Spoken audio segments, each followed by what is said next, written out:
History is full of people killing each other, and while the first serial killer to ever be recognized as such is believed to be a Roman woman during the 1st century AD, the first person to be recognized as a serial killer by his contemporaries was a French war hero, and his body count puts modern serial killers to shame. Gilles de Rais is believed to have been born in September 1405 during a very troubled time in France's history. Born into the very heart of the Hundred Years' War, de Rais' family and his lands in Brittany were caught right in the middle of a struggle for the kingship of France. This was a hard time, which made for hard men with native French invading English and a mix of various other European powers all vying to support one side or the other and claim the largest kingdom in Western Europe for themselves. De Rais would not have a happy childhood. Despite he himself being a child prodigy, it's believed that by age 7 he was fluent in Latin and read both military and religious scripture, seeking to educate himself in military discipline, morals, and intellectual development. De Rais would follow in his father's footsteps and serve for the cause of French sovereignty, but his life was nearly derailed when it's believed that he witnessed his father killed in a horrible hunting accident. Following the death of his mother, de Rais went into the care of his grandfather, who tried to marry him off to wealthy heiresses, one even as young as 4 years old, while de Rais himself was barely a teenager. Eventually, he was betrothed to a rich heiress while 15 years old, substantially increasing his family's wealth. Forced to grow up fast, de Rais entered the military service at the age of 16, gaining great fame for his courage and loyalty. He was assigned to protect Joan of Arc in her campaign against the English, and was devastated at her execution in her trial for heresy. Despite his repeated personal tragedies, de Rais earned great wealth and prestige, becoming a national hero. Unfortunately, this national hero would come to harbor a very dark secret. Historians theorize that severe PTSD from his childhood trauma, the death of his close friend Joan of Arc, and decades of horrific medieval warfare took its toll on de Rais, leading him down dark paths. He began to exhibit antisocial behaviors and a deep depression, allegedly claiming that he no longer wanted to live. Looking to isolate himself, he moved to a remote castle deep in his barony, leaving even his wife behind. It would be here that one of France's darkest chapters would be written.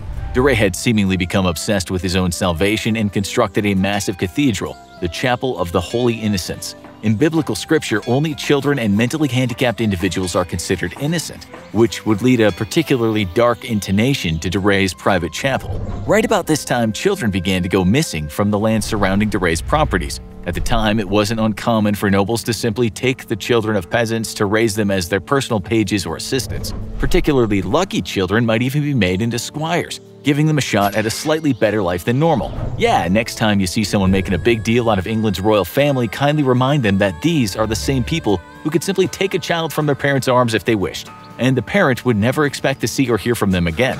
However, more children than could reasonably be expected to fulfill court duties in de Rais' estate were going missing, and rumors began to circulate of evil, magic, and even Satan worship.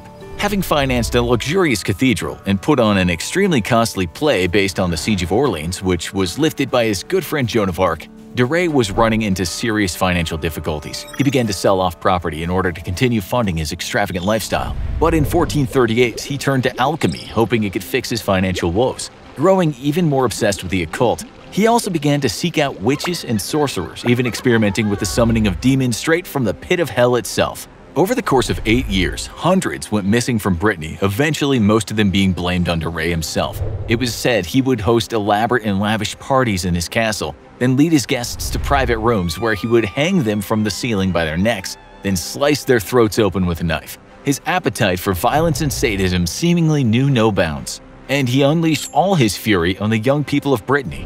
By 1440, de Rais was coming ever more unraveled psychologically. His downfall began when he stormed into a local church and dragged a priest screaming and crying out in the middle of service. De Rais believed that the priest had cheated him on a business deal, but whatever evil plans he had for the man were thankfully stopped before he could carry them out. The kidnapping of the cleric prompted an investigation by church authorities, which quickly led them to discovering evidence of de Rais' sadism. A government investigation quickly followed, confirming the church's findings about de Rais' crimes, and he and his bodyguards were arrested on the 15th of September 1440. The charges against de Rais would be murder, sodomy, and heresy, and the trial to come would shock the nation that once viewed de Rais as a hero.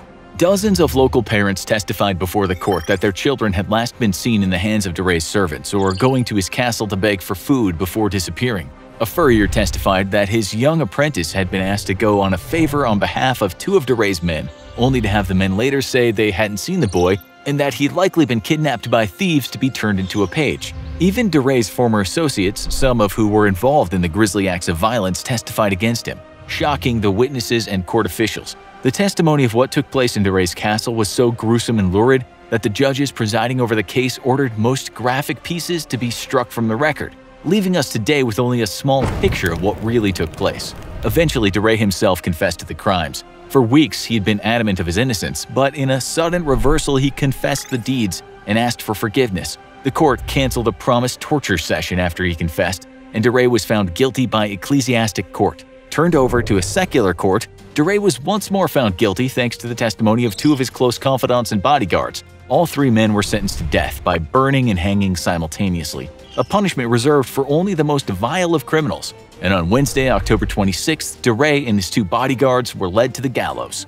Once there, the men had a noose fitted around their neck, and brush was littered at their feet. Having asked to be executed first, DeRay encouraged his former bodyguards to seek forgiveness before being set on fire and hung. The two men would quickly follow. It's believed that DeRay killed between 100 and 200 young children and teenagers. The remains disposed of in the cistern, moat, and other hiding places after being burned up. However, throughout history, some believe that DeRay was actually innocent and the victim of a noble and church plot of revenge. In 1992, DeRay was retried using evidence from historical documents and exonerated of his crimes, though the trial was not held by historians, but rather by authors who had written on the subject. To this day, most historians agree that the detailed testimony against DeRay more than outweighs any hint of innocence, and that Gilles DeRay was without a doubt the first registered serial killer in history. Now go check out America's Most Evil Serial Killer, or click this other link instead.